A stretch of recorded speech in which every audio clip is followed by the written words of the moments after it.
ശങ്കള ഈ വോയിസ് ഒന്ന് കേട്ടു കേട്ടോ. ഇത് കേൾക്കേണ്ട വോയിസ് ആണ്. ബാക്കി ഞാൻ ഫുള്ള് കാണിച്ചു. സുൽത്താനെ, ഞാനൊരു കാര്യത്തിന് ബുദ്ധിമുട്ടിക്കാണ്. എന്നെ കൊണ്ട് പറ്റാഞ്ഞിട്ട് ഞാൻ പലതും നോക്കി. ഒരു ബെഡ് വേണമായിരുന്നു. സുൽത്താന് ബുദ്ധിമുട്ടാവില്ലെങ്കിൽ ഒരു ബെഡ് വാങ്ങി തരുമോ? ഞാൻ പെൻഷൻ പൈസ കിട്ടുമ്പോൾ കുറച്ച് തിരിച്ചു തന്നു. ഈ വോയിസ് കേട്ട പാടെ ഞാനൊന്ന് പോയി നോക്കിട്ടെ. കാരണം പോകണല്ലോ. കാരണം ഒരാൾ പല കാര്യങ്ങളും ചോദിക്കും. ഒരു ബെഡ് ചോദിക്കണമെങ്കിൽ അതിൻ്റെതായ പ്രശ്നങ്ങൾ ഉണ്ടാവുമല്ലോ.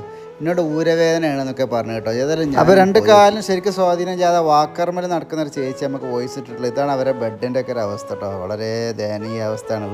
വീടൊക്കെ നമുക്ക് താമസിക്കാൻ വീടുണ്ട്.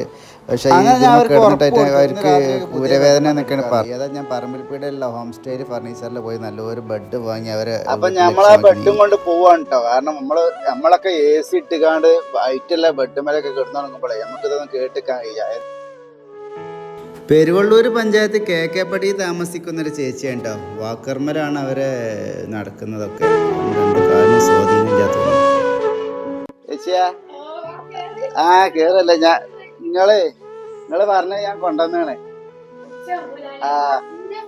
ഞാൻ നിങ്ങള് വിളിച്ച പിന്നെ അപ്പൊ തന്നെ നമ്മള് കൊണ്ടുവരണ്ടേ. ഞങ്ങളൊക്കെ കാണണ്ട വീഡിയോ.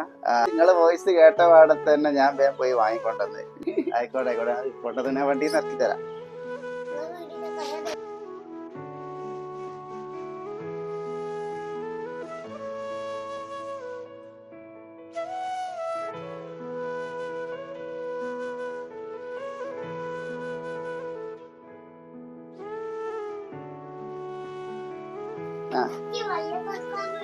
ഓ ഉഷാറല്ലേ. ബെഡായി ഒക്കെ ആയില്ലേ. ഇങ്ങനത്തെ വണ്ടി ഇതൊന്നും വേണ്ട. എനിക്ക് സന്തോഷായോ? ആയിക്കോട്ടെ പോട്ടെ കേട്ടാ. നിസ്കരിച്ചിട്ടൊന്നുമില്ല. ഒന്നും വേണ്ട, നേരം ഇല്ല കേട്ടോ. ഞങ്ങൾ പോട്ടെ. ചില ആളുകളെ മനസ്സിൽ അങ്ങനെയാണ്. ചില കാര്യങ്ങൾ നമ്മോട് ചോദിക്കാനൊക്കെ വളരെ മടിയാവും കേട്ടോ. ഇത്രയും പ്രയാസപ്പെട്ടാണ് ആ ചേച്ചിനോട് ചോദിച്ചത്. ഏതായാലും നല്ലൊരു ദിവസം ആശംസിച്ച് ഞാൻ അവിടെ പോകും കേട്ടോ. നിങ്ങളുടെ സ്വന്തം സുൽത്താൻ കാക്കത്തടം.